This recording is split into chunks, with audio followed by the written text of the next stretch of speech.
Hey guys, how you going? Chef Beatles here. So today I'm going Vietnamese pho, but from scratch. So to start with, I'll get my tongs. I don't know where they are. Tongs, yeah, I'll do that. You got tongs there, Bob?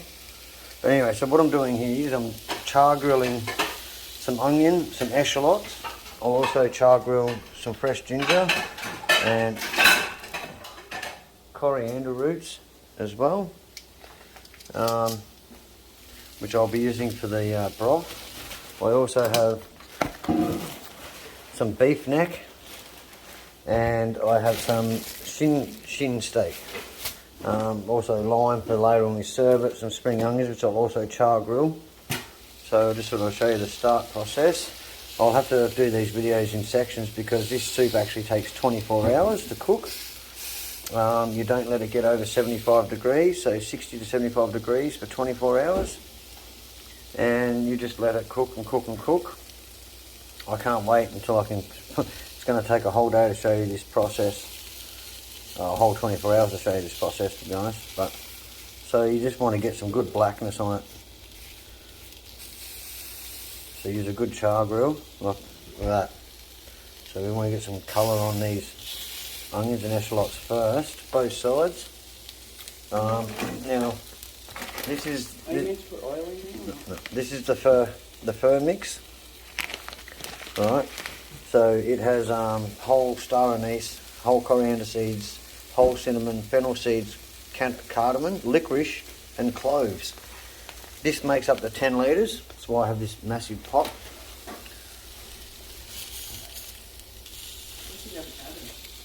Up there in the fruit.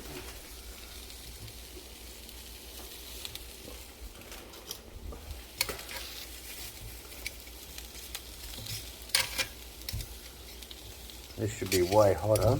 Normally this thing gets hot as hell, but we're getting some colour on it. We're getting some colour on it, guys. It's all good. I'll just keep shuffling the things around here. Look at that.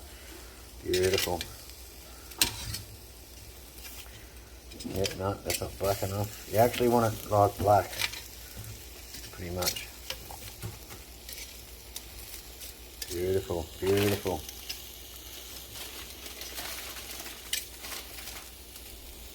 We're getting somewhere, people. So you want to black the skins as well, add all those flavour. And the reason you don't want to get the soup or the broth over 75 degrees because you'll actually burn it and it just has a different flavour that it shouldn't have. So I will dry roast these spices first, and you start the broth with cold water, but I'll get to that point when I do it. So yeah, I just went and seen my friend Andrew at the Asian Grocers in Townsville here, and I already knew how to make pho, but he told me how to make it traditionally, so that's really cool. So as I said, I'm making pho butt, which is beef, and pho gut, which is chicken. I've known that for a long time because I studied up on this sort of stuff, and I've actually got a couple of Vietnamese friends in Victoria that have taught me a lot, especially how to pronounce it. So you can say pho or pho. So pho. P-H-O. Pho. Pho. Right, so we're getting a little bit of colour on here. It's looking good. I'm going to get a little bit more. Some of these are okay.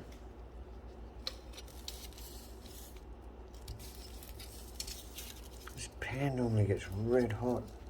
It's quite strange. I mean, I'm not using any oil. These are dry roasted because you don't want to add oil flavour to the stock. Now you can also, once you serve, now what was it? It's either you can use fish sauce or soy sauce. If you want a darker stock, you add soy sauce. You want a clearer stock, you add fish sauce. I like fish sauce. It adds that umami sort of. So does soy, but I like the clear broth.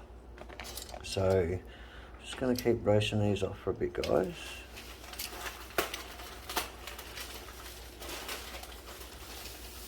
We're getting there, we're getting there. Okay, look, a little bit of colour there, that's what I want.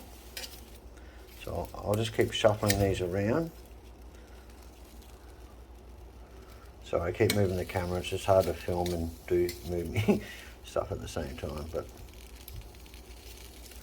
yeah.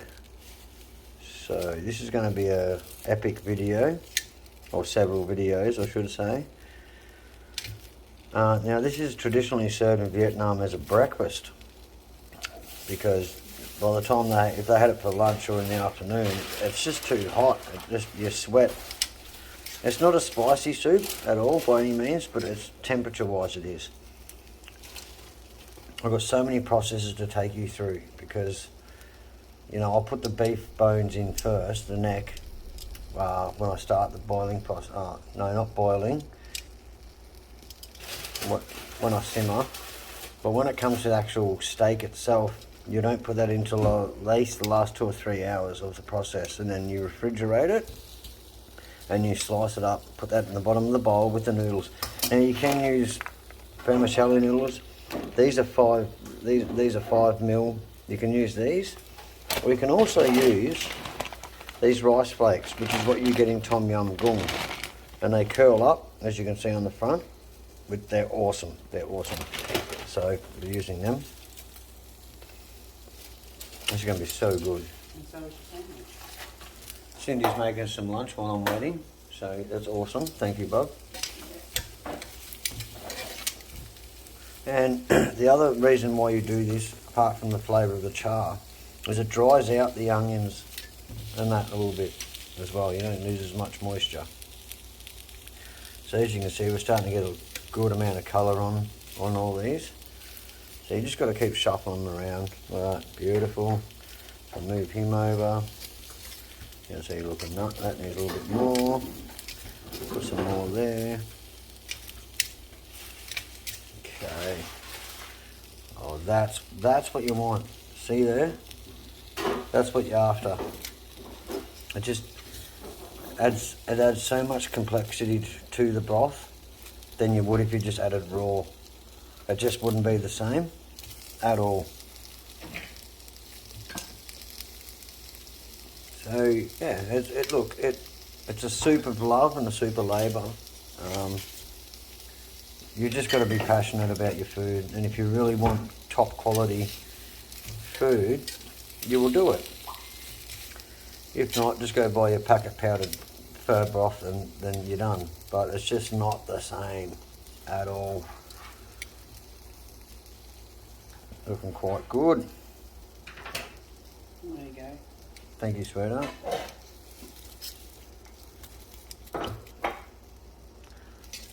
Probably get a little bit more colour on that side, I think, as with this. A little bit more colour.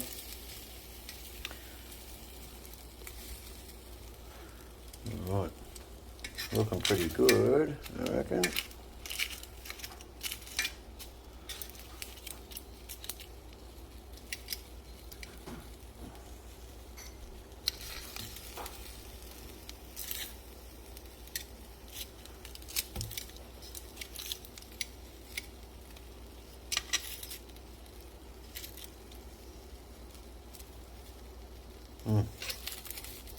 Fantastic. Oh, that's better. Now we're talking, guys. Now we're talking. So I'll put these in a bowl. Now. Aren't you meant to roast the carrot? I am. I just haven't got enough room in the pan, darling. What was I going to say? The coriander root and all that. Yeah, well, I haven't got enough room in the pan at the moment.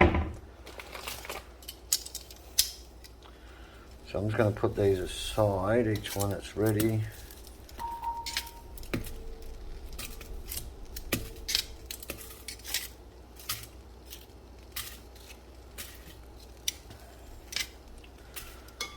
So as I said, this soup does take 24 hours to cook. So we can go a bit more. You also came across some finger limes today. I don't know if you've ever seen a finger lime, but that's a finger lime. It's kind of like caviar of the fruit world. It pops in your mouth with a beautiful citrus crunch. That's great. How are we looking? I reckon